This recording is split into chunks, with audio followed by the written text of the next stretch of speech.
Good morning, and thank you for coming. My name is Dr. Felix Lee, and I'm the Medical Director of the Cardiovascular Service Line. And we want to welcome you to our Heart Awareness Open House. This is an event we traditionally have in February, but because of holidays, scheduling, and so forth, we pushed it a little bit into March. But the idea is that February is Heart Awareness Month. We want to be aware of what our ticker is doing inside. It's a good time to reassess certain risk factors like what our blood pressure is, what our weight is, how much cholesterol we're ingesting, how much exercise we're doing, what our body weights are. And so we want to start off by separating some myths and truths. When I ask most of my women patients what they think they're most likely to die of, and you can ask this across the board with women, they typically will say cancer. And it turns out cancer is not the leading cause of death in women. The leading cause of death in women is heart disease. And it's almost 5 times as many women die from heart disease than breast cancer. In 2010, 1 in 30 female deaths was from breast cancer, but 1 in 6 was from heart disease. So another myth, heart disease affects mostly men. Well, ever since 1984, deaths from heart disease from women for the first time ever surpassed men, and that has not changed. And so there are a lot of different things we need to do to recognize that women are just as likely, if not more likely, to have heart disease. And when they do have heart disease, they actually tend to do a little worse also. So in a year after a woman has a heart attack, they're 28% more likely to die than men. So there's something we need to do as a medical community to better educate, recognize disease in women, and take care of disease in women. And so similar to our heart awareness campaign, the American Heart Association, the American College of Cardiology also has a Go Red campaign in the month of February. It's this red dress to remind people and to raise the awareness that women are also at risk for heart disease. So what we want to do today is go a quick overview of some of the facts for the different risk factors that we have for heart disease, and if we can measure these risks. Is it something we actually have control of? Do we just throw a dice and we're either low risk or high risk? Or is there something, once we recognize what our risks are, we can actually do something actively in our behavioral choices to reduce the risk? So all of these words are kind of like a mishmash right now to you. Cholesterol, high blood pressure, inactivity, family history, depression, obesity, hypothyroidism. What we're going to do today is really quickly take all of these risk factors and filter them into something that's really easy to understand. When we talk about risk factors for heart disease or vascular disease or stroke, we have non-modifiable risk factors. These non-modifiable risk factors are risk factors that we just have to accept. There's nothing you can do, there's nothing I can do to change any of these things. When you show up at our doorstep, you're going to be a certain age. And we know heart disease, vascular disease is more common as we get older. You'll be a certain gender, male, female. We can't change that. Certain race, ethnicity, and then heredity. These are the genes that mom and dad passed on to you. Sometimes we wish we could have better genes, but these are things we all have, and we generally cannot change. But there are a whole host of modifiable risk factors over here that we'll go into in a little more detail. And these are the things where behavioral choices will affect and hopefully slow the progression of disease. So when we talk about hypertension, an ideal blood pressure, you may or may not know, is 120/80 or less. A borderline blood pressure in people who have no risk factors can be in the 130s systolic, less than 85 diastolic. When you're in the 140s to 150s, that's sort of mild elevation. When you're in the 160s to 180 range, that's moderate elevation. And when you're above 180, that's severe elevation. Now, you can have 1 or 2 risk factors of those risk factors that we just talked about, and even 130 to 140 can become low to moderate risk, depending on your risk factors. And if you have diabetes, even a 130 blood pressure is moderate to high risk. So these numbers are not uniform. It all depends on what your risk factors are. When you have high blood pressure, your heart muscle converts from this thin muscular membrane to this thickened muscular membrane. The heart is a muscle. And just like any other muscle, it pumps against the resistance. The resistance is your blood pressure. The higher it is, the harder it works and the thicker the muscles become. As the muscles become thicker, they're less efficient. And your heart cavity fills in less as well. And so if your heart muscle were meant to send out a 100 number, which is the diastolic blood pressure, we can reduce heart attack and stroke by about 42%. So just a simple intervention in terms of lower salt in your diet, more exercise, yes? Literature on this stuff? Yes, we do. Yeah, this was published by the JNC7. That's the Joint National Commission, the 7th time they came up with recommendations. They meet every 5 to 6 years or so and come up with new recommendations. But we can get you these resources. Diabetes, anyone here have diabetes? Yeah, okay, borderline diabetes. There are 2 forms of diabetes. Type 1 diabetes, this is the type of diabetes that we find in little kids when they're in their teenage years. Their sugars are way out of control, their acidosis, they come to the hospital and they require insulin from early childhood because their pancreas does not make insulin. This is not the most common form of diabetes. The most common form of diabetes is what we call type 2 diabetes. And this generally has to do with being overweight, not very active, and what happens is your pancreas makes insulin, but the tissues are resistant to insulin. And if they're resistant, it's as if the insulin is not there. And so these people have diabetes based on resistance. If you can reduce or control someone's diabetes, get it back into range, you can reduce heart attack, stroke by about 1.5 times. If you have intensive control and really reduce someone's sugar to get it below 100 or so, you could actually reduce someone's risk by about 25%. So this is easily modifiable. You hook up with a primary care doctor, a family physician, or an endocrinologist, and they can sort of take care of this situation for you. Smoking, do we have any smokers in the audience? No? Anyone in the audience used to smoke? Yeah? Okay. Well, I don't know if you knew at the time, but smoking will double your risk for coronary and vascular disease. Cigarettes have about 7,000 or more different compounds. 70 or more are known to have carcinogen relationships. If you quit smoking over a 15-year timeline, your heart rate and blood pressure will reduce to normal within 20 minutes. After about 12 hours to 2 weeks after quitting, your circulation and your lung compliance actually return back to normal. The damage to the lung tissue, unfortunately, is permanent. And depending on how many years you've been smoking for, you may end up with a condition called emphysema, which is not reversible. But after about 15 years or so after quitting, your risk for heart disease comes back down to a non-smoker's risk. So these are all reasons to quit smoking. High cholesterol, does anyone here have high cholesterol, or they've been told you have high cholesterol? High cholesterol is a situation where either in your diet you consume too many fatty foods, saturated fats, trans fats, or your liver doesn't have the ability to metabolize what you eat. And that's the hereditary side to it. And so fatty streaks or plaque develop over decades. When someone has a heart attack or a stroke, it's not because of something they did wrong yesterday, the week before, or the month before. This builds up over decades.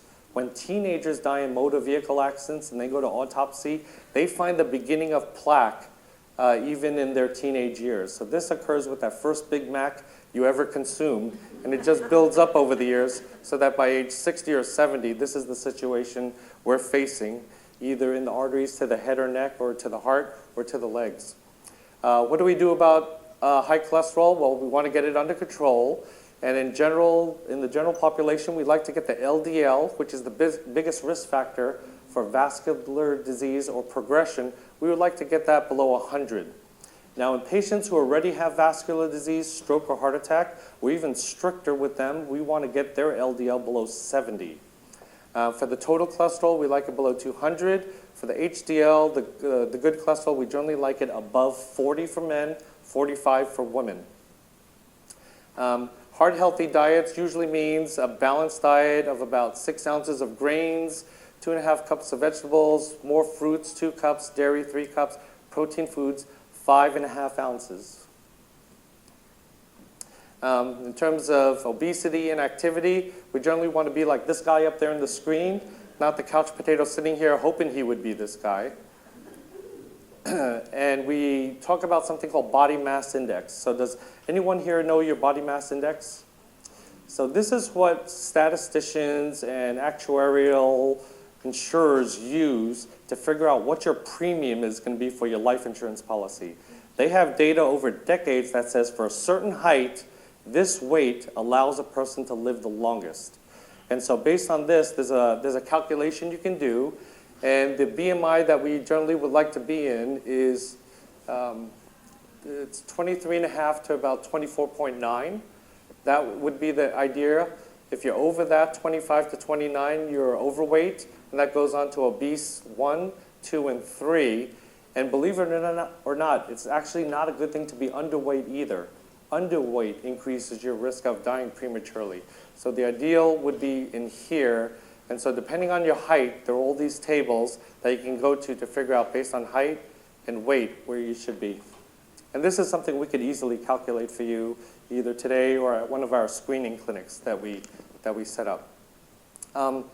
If I wanted to be a successful, productive cardiologist, I would probably move to McAllen, Edinburgh, Mission, Texas, where 39% of their population is obese. These are the other 10 cities here. In the Bay Area, our obesity range tends to be in the 17.5 to 17.9 range.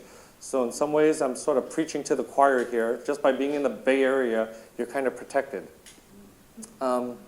Illicit drug use. So this we typically see in some of our younger patients who come in with cocaine, methamphetamine, and all these things they stimulate the heart, they overstimulate the heart, and they can cause heart attacks.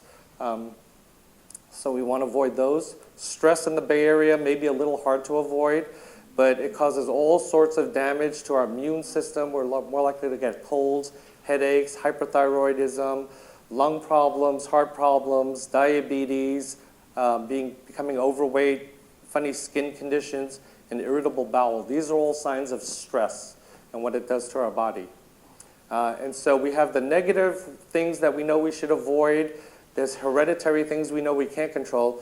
But this whole side of the equation are the modifiable risk factors that we can make behaviorally better decisions to impact our heart. So with better cardiovascular health, you can lower your cardiovascular risk by adopting a lot of these different lifestyles that you see here in this picture.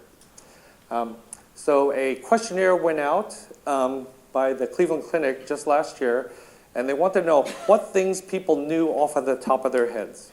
So the most common thing, 70%, most people, I guess, knew what their weight was. 45% knew what their bank account was. 38% knew what their blood pressure was.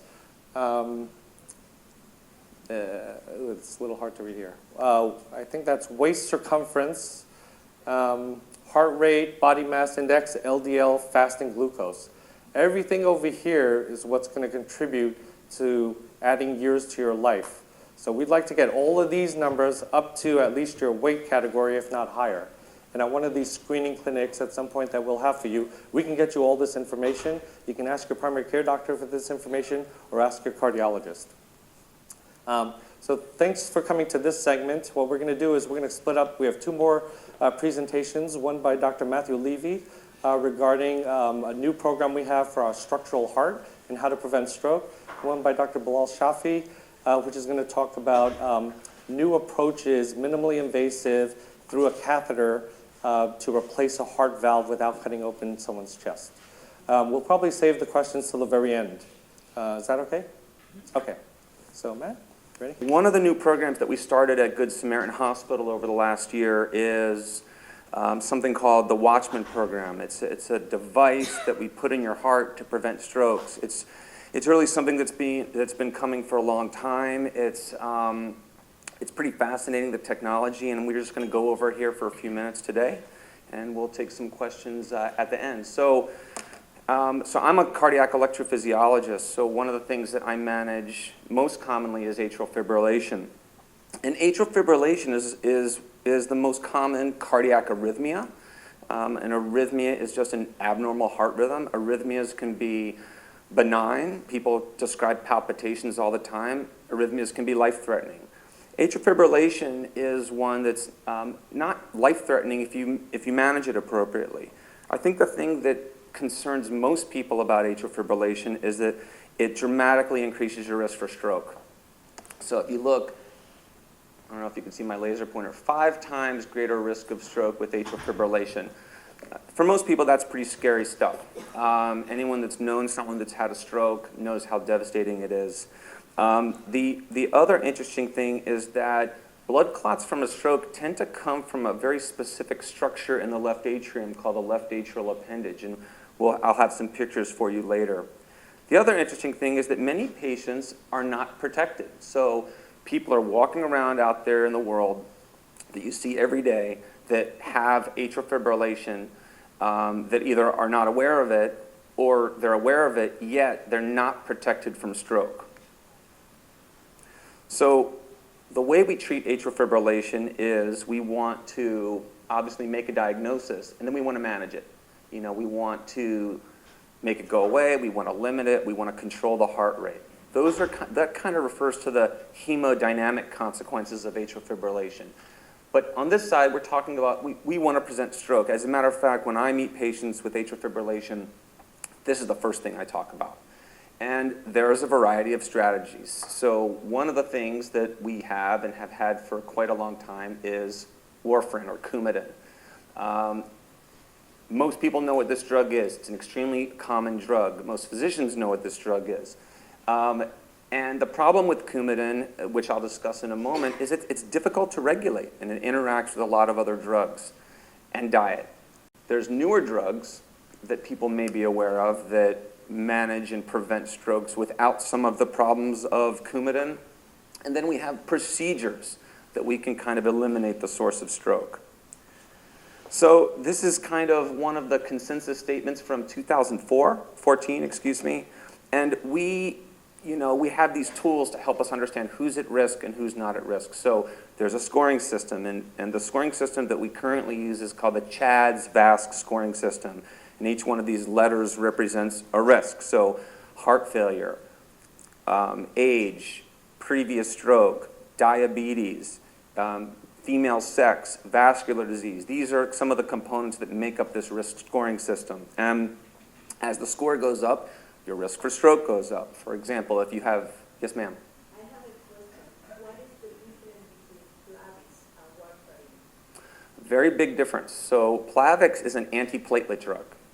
So our clotting system is really complicated. And so one of the first products of our blood that is involved with developing a clot are platelets. They're these little tiny particles that float around in our blood. Aspirin, Plavix, they kind of make these platelets work less well.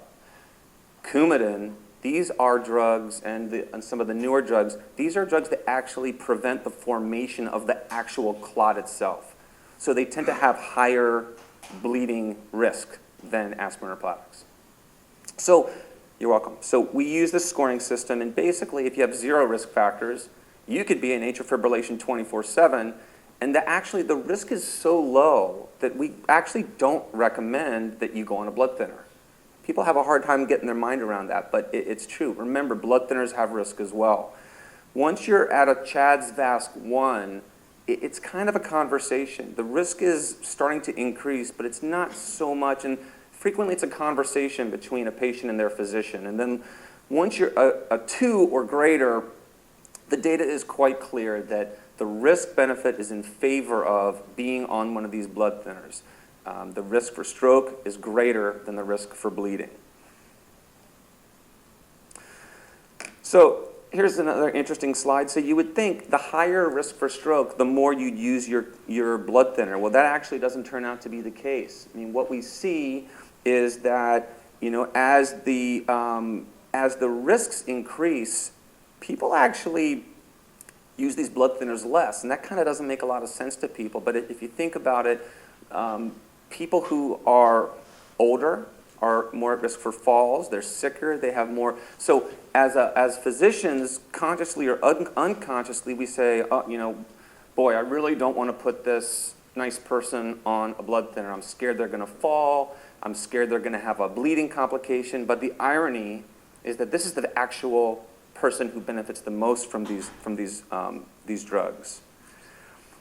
So Coumadin, anyone that's been on Coumadin knows that it needs to be monitored. So and the only way we really can monitor it is by checking the blood. And these levels go up and down like a roller coaster. So generally, we have to monitor it in some patients very frequently. We want this range, we call it the INR, is the blood test we use. We want it to be between 2 and 3. And you can see here, let me see if this one's better. You can see here in the therapeutic range between 2 and 3, this is where we want to be, this green zone. The problem is it's hard to keep people there. And if you look, as people drift into these higher zones, you really dramatically increase your bleeding. And in the lower zones, you have risk for stroke. Now I have 2 of these pointers. So here's what's really interesting. So if you look at some of these large studies that look at Coumadin use, and I tell patients this all the time, it's very hard to keep the Coumadin in the therapeutic range. It's called time in therapeutic range. So these are, this is Kaiser data, and this is, these are good healthcare systems that really try very hard to keep people in the therapeutic range. And you can see about 50% of the time we actually get them there. So Coumadin's a problem, not only because it creates bleeding problems, but that it's so hard to control that half the time we're either at high risk of bleeding or high risk for having a stroke. So not a perfect drug. So we have some of these newer drugs, and some of these newer drugs are getting around some of these difficulties. These drugs have better kinetics. We understand the pharmacology of these drugs better. They're really taking over for Coumadin in most circumstances. But people still have problems with them. This is like discontinuation of the drug, and discontinuation can be, usually it's around bleeding or compliance issues. Bleeding is very common. People come into the ER every day with bleeding problems that aren't on blood thinners. So you can imagine what happens when people are on blood thinners. So there's an unmet need for stroke reduction in patients with atrial fibrillation who don't want to be on one of these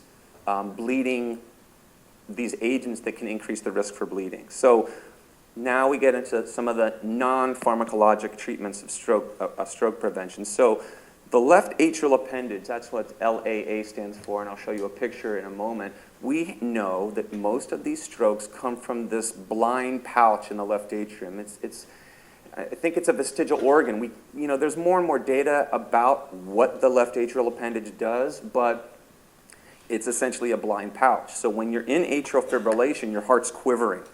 So it's not contracting. When your heart contracts, it kind of takes a big broom and sweeps itself clean with every beat. Well, when it's quivering, blood swirls and stagnates inside our bodies. Now you can imagine how bad that is in a blind pouch. So the left atrial appendage is a big part of the problem, and by closing this structure, we really seem to eliminate some of the potential sources for stroke. And we see the surgeons historically have been able to remove this structure quite easily, but it involves an open heart surgery, and so that's obviously invasive. And so if we can avoid eliminating the structure without an open procedure, I think that's something that people start to become a lot more interested in. So this isn't the first, this is the Watchman in the middle, and I'll have another larger slide in a moment. But it's not the first structure. There's this Plato device. It was the first device, actually, that came out in 2001. It's no longer available. This is the Amplatzer cardiac plug, currently undergoing clinical trials. However, it was halted in 2013. There's this clipping procedure that my surgical colleague may talk about here in a moment. Actually, no, he's going to talk about another device. But surgeons know how to eliminate this structure. And then there's other ways that we can kind of snare it with this device called the lariat. But what we're here to talk about today is the Watchman. So here's this picture. So here's the heart. And here, the top parts of the heart are called the atria, and the bottom parts are the ventricles. And this is the left atrium. And in the left atrium, the reason why the left side is important is it's the side that pumps the blood to the rest of your body. So, and here's this little blind pouch. So what we do with the Watchman is we place it in this structure, and then your body just kind of forms a layer of skin over it, and it essentially plugs it, eliminating the structure. So here's a better picture of this Watchman device. It has this little nitinol frame, this little metal frame, and there's this membrane that's kind of stretched around the frame. This is where your body kind of forms tissue around. And if you can see here, right on the end, there are these little anchors, these little sharp, scary-looking anchors. And what these anchors do is it's kind of like a little fish hook, and it kind of keeps itself within the left atrial appendage. The last thing we want is for the device to embolize.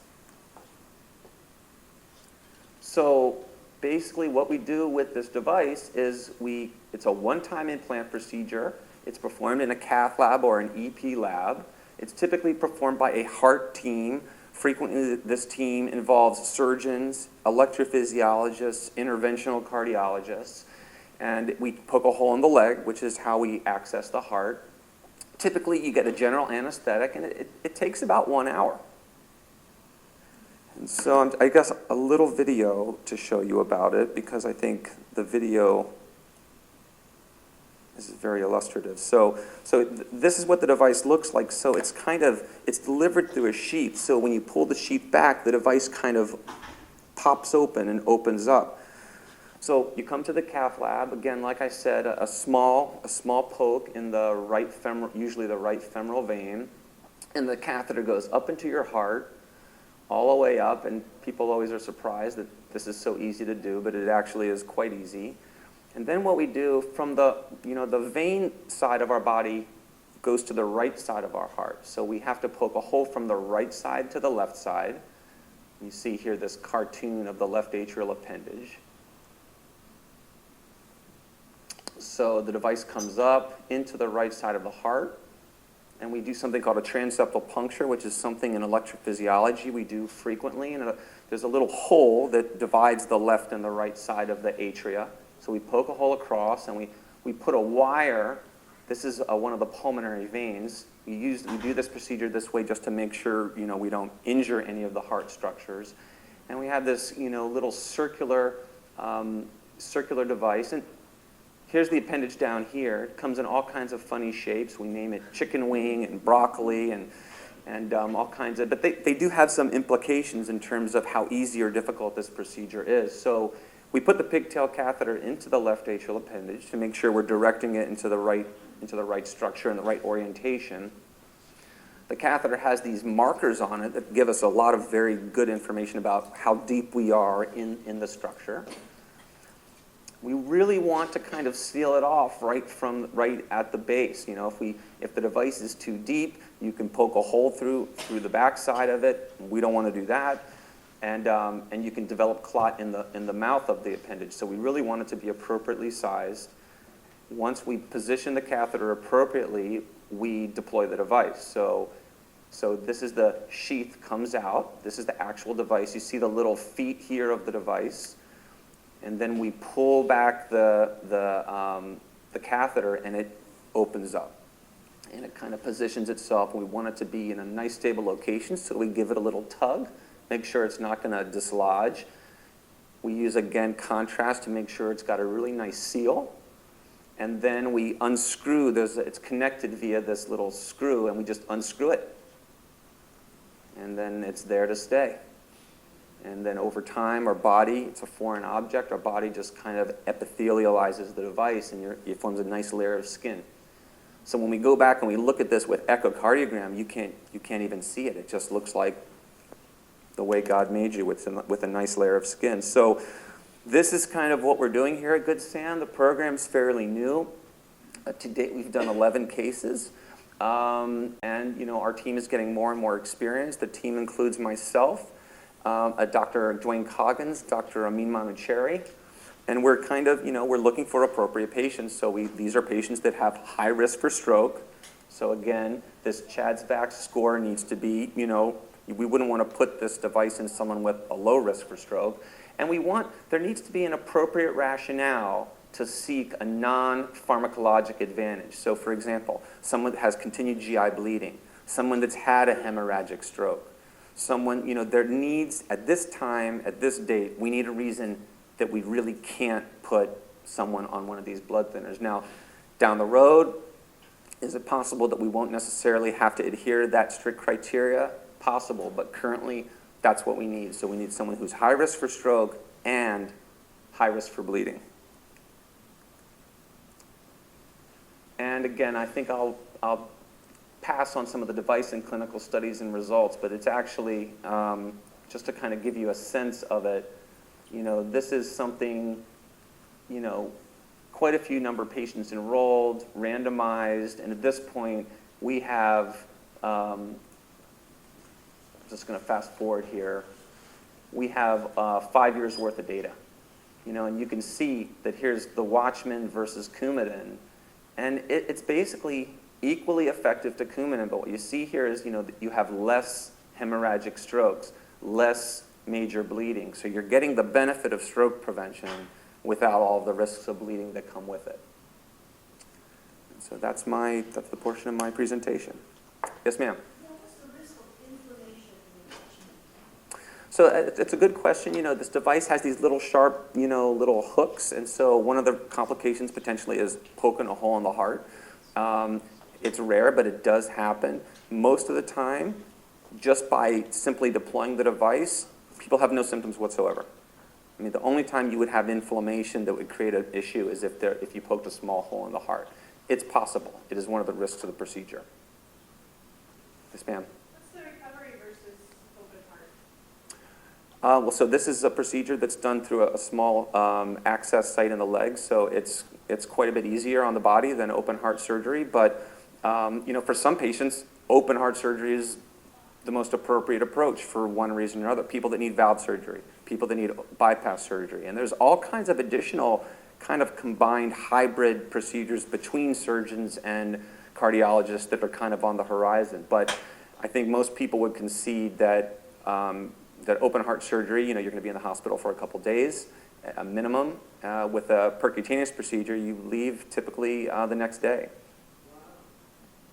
So I'll hand this conversation off to Dr. Shafi. Good afternoon.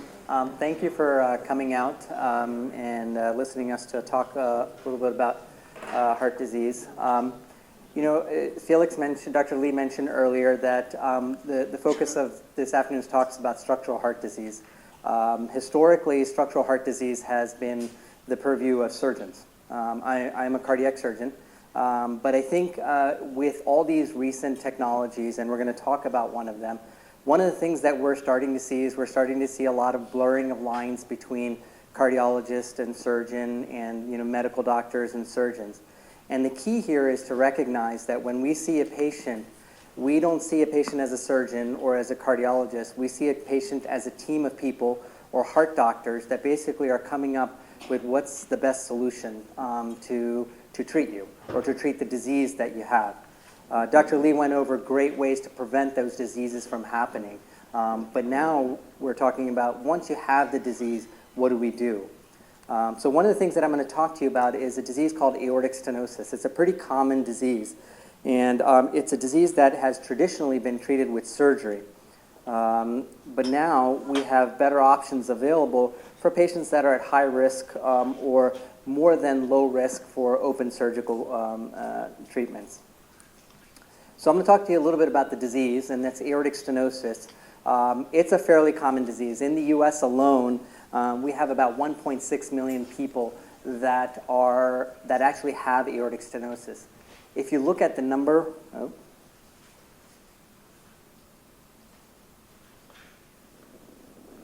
if you look at the number of people that have been treated for aortic stenosis, it's on the range of about 100,000 people. So that leaves a huge gap of people that are either undertreated, underrecognized, or that don't know that they have a problem going on and attributing it to old age.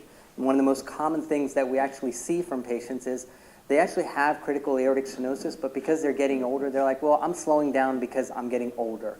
when in reality, it's not their age that's slowing them down. It's actually the disease that's slowing them down. So what is aortic stenosis? Well, the aortic valve is the gatekeeper valve to the heart. It basically controls all the blood flow from the heart to the rest of the body. And normally this valve opens and closes fairly easily.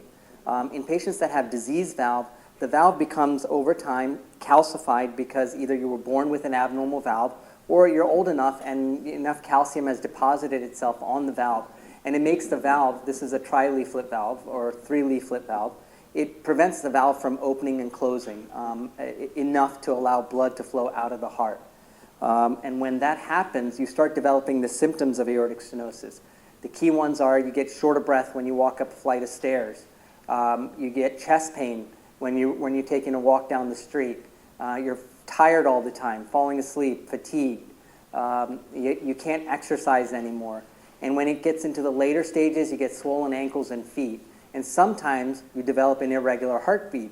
And this is where, again, we are, as physicians, are seeing patients as a team of physicians. We see it with an electrophysiologist, interventional cardiologist, and a surgeon to kind of evaluate what the best treatment options are. So again, most people attribute these symptoms as normal signs of aging, but in reality, they're not. They're actually related to the aortic stenosis. This is the key slide here, actually, because this actually gives you the importance of treating aortic stenosis early. When you develop the symptoms of aortic stenosis, about half the people won't survive 2 years. And if you carry that out even longer than that, more than 80% of the people will not survive 5 years. So it's important to get it treated and get it treated early.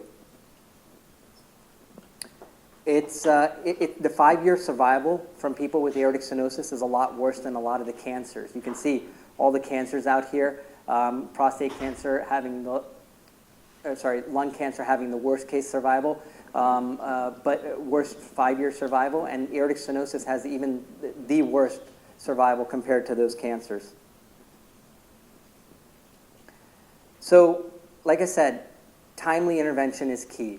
Once you get the symptoms of aortic stenosis and if you have a diagnosis, the key is to get it treated.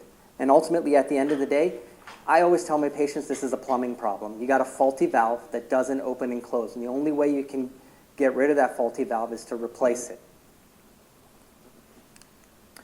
We go through a complex algorithm to kind of identify which patients are good candidates for treatment for the aortic stenosis. And again, using the heart team, we basically come up with a solution, and I'm not going to go through this in detail, but you can see that we go through a lot of algorithms to come up with a solution for our patients. So I talked a lot about the heart team. Actually, the core of our heart team actually here is our coordinator, Maria, who's sitting right here. She actually manages a lot of these, the coordination of care and the coordination between all the doctors. But the physicians that are involved are the interventional cardiologists, which here at Good Samaritan Hospital is Dr. John Gao and Dr. Amin Manichuri, the cardiac surgeon, who is myself, and Dr. Javadi, and a valve clinic coordinator, who is Maria, a bunch of nurses, both in the cardiac cath lab, in the OR, in the ICU, and on the outpatient side that help manage these patients, the anesthesiologist, the referring cardiologist, whoever your primary care doctor or your primary cardiologist is, and then also radiologists that help us in planning the case and actually getting the images that we need to plan the case. But you can see there's a whole bunch of people involved, whereas previously a cardiologist would send you to the surgeon and the surgeon would operate on you and then you would go back to the cardiologist. There's a larger continuum of care here with a much larger team. So again, devising the plan is a collaborative process. We actually, whenever we get a patient into our heart team for any valvular disease, we do an extensive workup on these patients. And we review that workup as a team and basically come up with a solution. And the solution is either surgery, which is an option, where we do the traditional surgical valve replacement, the transcatheter valve, which is what I'm going to talk to you about in a little bit, or we don't do anything and we just optimize your medications. So what is transcatheter valve? Well, transcatheter valve is a way to replace the aortic valve without ever opening your chest. And we've even gone as far as we don't actually even need to put you to sleep to replace that valve. And we do it through a small little tiny incision, just like the Watchman device, through the groin, and we deliver the valve up to the heart, and without stopping your heart or opening your chest, we're able to replace that valve. Now, we're in the early stages. This valve has been around for about 10 years now, and we're learning a lot about the valves. We're on the 3rd generation of the valve, and it's proven to be a very effective solution for aortic stenosis. The next step we're trying to do is we're trying to see if this is appropriate for all patients. So the patients that we started off with are patients that are relatively sick, old or frail, or cannot tolerate surgery. We compare everything to surgery because surgery is the gold standard. We've been doing it for about 50 years. So the patients that we look for are patients that have these risk factors, have had a previous stroke, prior heart surgery, have a history of atrial fibrillation, have peripheral vascular disease where they have problems with their blood vessels to their legs, older age, frailty, coronary artery disease, have bad lungs because of smoking, or a calcified aorta, also from smoking, or have a history of passing out. So these are all risk factors. We throw them into a big calculator and we come up with what's your risk for going towards open heart surgery. And if you're at anything more than a intermediate risk for open heart surgery, i.e. you're not low risk for open heart surgery, we would recommend a transcatheter aortic valve replacement for you. So sometimes, so when I talk a lot about going through the groin as being the only way to access for the transcatheter valves, but we have other options available in case the blood vessels from your groin back up to your heart aren't an option. We can go through the side of your chest, and we can go through a small incision up in your chest up here. So this is a transcatheter valve, and I'm going to skip over this slide because I think the more telling feature is the animation at the end. But again, and I can't emphasize this more, this is a collaborative process. We go through a whole process, and in actuality, we spend more time planning the treatment and discussing how to best approach it than actually doing the procedure. And that's actually what amounts to us having good outcomes at the end of the day. It's a long history. It was first implanted in 2002, and we've come a long way with the device. Like I said, we're on the 3rd generation of the device right now. There's been over 150,000 patients worldwide that have been treated with a transcatheter valve, 50,000 in the United States, being done all over the world. So the biggest thing since August of 2016 is that we were able to get approval for not only high-risk patients, but patients that are intermediate risk for surgical aortic valve replacement. And the reason we were able to get that approval is because we went through a very complex study and a very long study where we looked at a bunch of patients and compared surgery to transcatheter aortic valve replacement. And I'm not going to go through this data, but the end conclusion of all this is that the transcatheter valve replacement in that subset of patients that are at intermediate risk tended to be better than surgery. So what we're looking at here, and this is me as a surgeon saying this, transcatheter valve had a lower risk of dying, 1% compared to 4% for surgery, and a lower risk of having a disabling stroke, again, 1% compared to 4%. And this data is extending out to a year now. We're just getting our 1-year data out. Now you would ask, why can't everyone get a transcatheter aortic valve? Well, the reason is because we don't know what the long-term durability of the valve looks like. So if you're 60 or 65 years old, then, and you need that valve to last you 20, 30 years, we don't know what will look like. For a surgical valve, we know how long it will last. Now what we do for those patients is we still do a surgical aortic valve replacement on them, but we plan for their valve replacement in the future where we can go up through the groin and replace that surgical valve with a transcatheter valve. So you don't ever have to get open chest heart surgery again. Again, this just goes into data why we don't actually approach patients with a transcatheter valve. And that's a little bit probably too much detail for you, but I'm going to get to the animation. So this is an animation of a procedure that's done. Again, the procedure is done through the groin. a small little 1 centimeter incision in the groin, and we basically snake the same catheter that's used in the AFib ablation procedures. And this is a valve. This is actually the balloon that's mounted up on the valve. This is a calcified aortic valve. This is the heart ventricle. We do fibrillate the heart briefly so that we can do the procedure, but first thing that we do with the balloon, as you saw there, is that we have to open up that stiff valve so we can get the valve into place. And we do that with a balloon. So the next thing we do is then we bring our device up, and here's the device. That's the valve that's scrunched down onto a balloon. And we do a lot of maneuvers here where we're putting the balloon onto the valve over here. And then we bring that catheter up and around the big blood vessel that comes off the heart or the aorta. So we're coming up around the aorta. And we come out to where the aortic valve is. Again, you see that calcified, thickened aortic valve over here.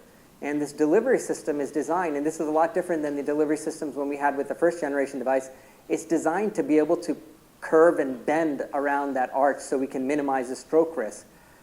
We get it into position, and you can see that this valve actually has this little skirt on the bottom, which actually becomes important in actually how well patients do after surgery.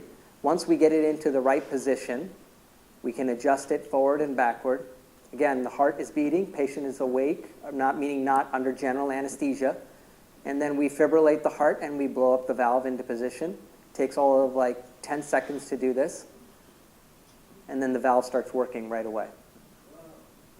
So patients feel better almost right away. I mean, when their symptoms, they walk out of the hospital a day later saying that they can breathe a lot better, that they can walk longer distances. And the key is here that we have an open chest. You actually have almost minimal to no pain because we went through the groin over there. Oh, sorry. This is an actual procedure that's being done where we're actually deploying the valve. And you can see it kind of looks a lot like the animation that we looked at over there.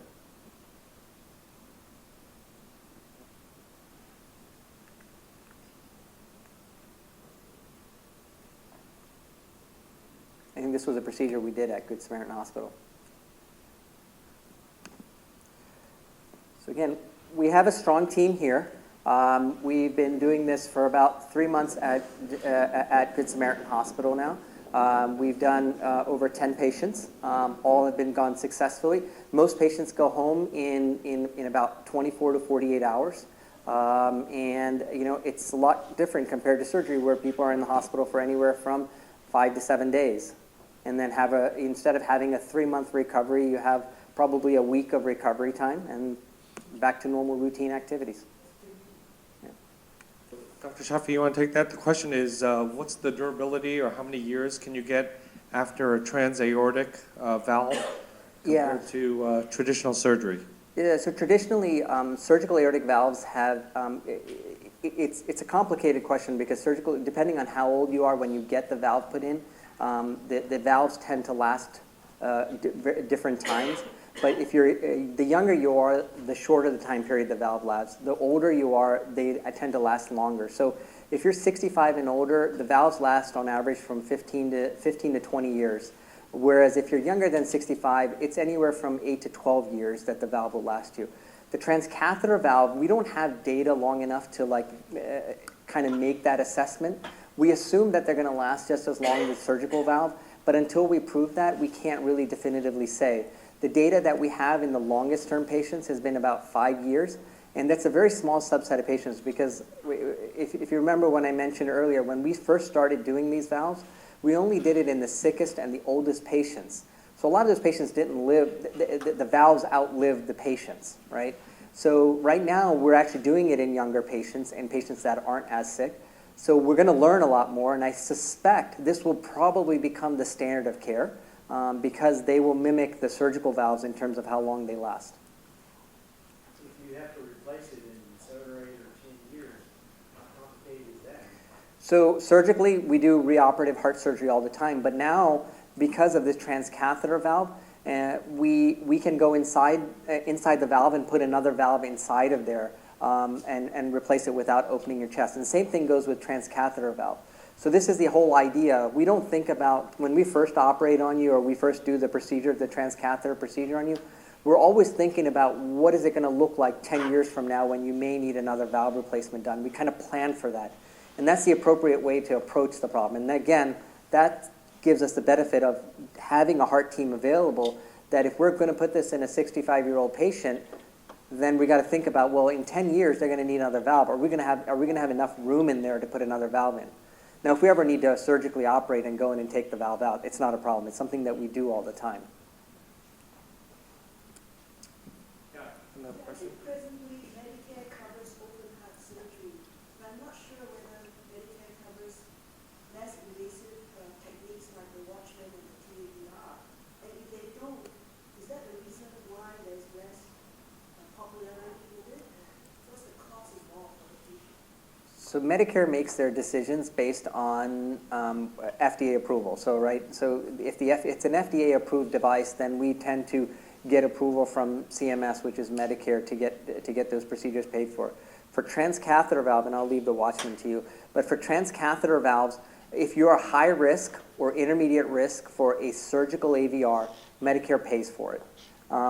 They've seen the advantage of doing those procedures on patients that are high risk for surgical procedures.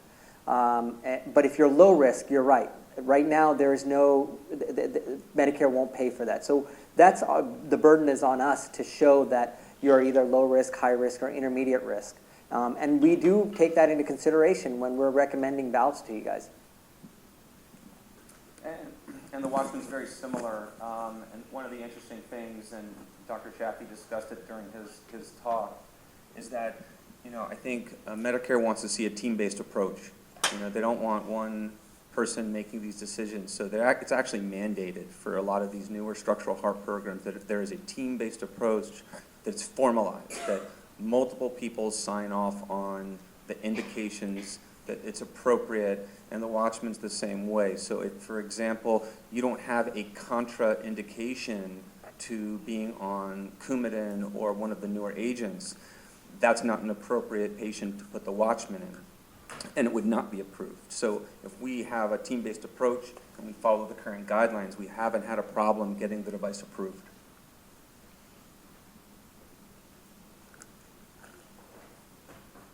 Yeah, I understand there's currently a little over 500 hospitals in America that are approved to do the catheter procedure. What process does the hospital and the doctor's team have to go through to be authorized to do this? It's a fairly rigorous process, actually. They don't just open up any hospital to do the transcatheter valve procedure. There are minimum surgical requirements that the hospital has to perform a minimum number of open surgical cases. There is a technical requirement from each of the operators that are involved in the procedure that they had to have had done. A number of structural heart procedures for surgeons, a number of surgical procedures. And so we go through that whole vetting process to get to a point where we can put a transcatheter valve in people. And ultimately, at the end of the day, it's a benefit to you guys, because now you're not just getting any person who can put a catheter in somebody putting a valve in you. They have to have the experience and the and the resources to be able to do that. Dr. Lee, how many Watchman procedures have you performed compared to the rest of the country? So the question was, how many Watchmans have we done here compared to the rest of the country? So we've done 11 procedures here at Good Sam so far. There are centers that are extremely high volume. I think there's, in the Bay Area, there are several centers that have been doing the Watchman.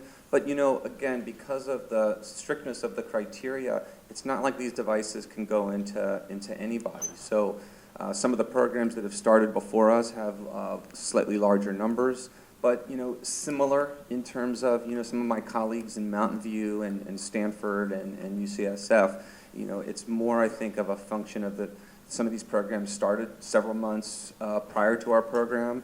I don't know what their exact numbers are, but, so far, We've been pretty pleased with how we're enrolling at Good Sam.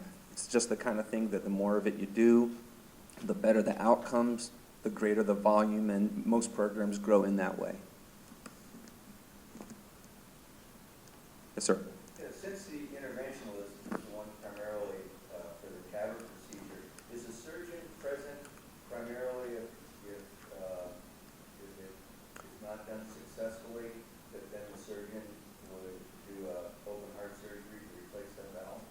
So in some programs, yes, but the thing is, again, the Medicare has required a surgeon and an interventional cardiologist to do these procedures together, and so now what you're finding is that those lines are blurring, right? You know, when we talk about interventional cardiologist and cardiac surgeon, we're becoming more and more interchangeable in a procedure such as the TAVR. For instance, here at Good Sam, I am just as involved in the procedure as the interventional cardiologist is. We actually do the procedure together, and it actually, what the goal of it is that as surgeons, we understand some things that interventional cardiologists don't because we've been surgically repairing those valves for a long time, and vice versa. As surgeons, sometimes because we don't deal with catheters as often as interventional cardiologists do, they understand some things. So there's a dichotomy that's actually very, very helpful at the table that actually amounts to you guys having an appropriate procedure. And that's the wisdom of CMS, FDA, when they actually required that situation to be put into place. So the surgeons aren't there just to be as a backup. Now, we are there if it does turn out to be a bad outcome, then we do take people to the operating room and do them the traditional surgical manner. Any other questions? Okay, so I do believe we have food outside. No food outside.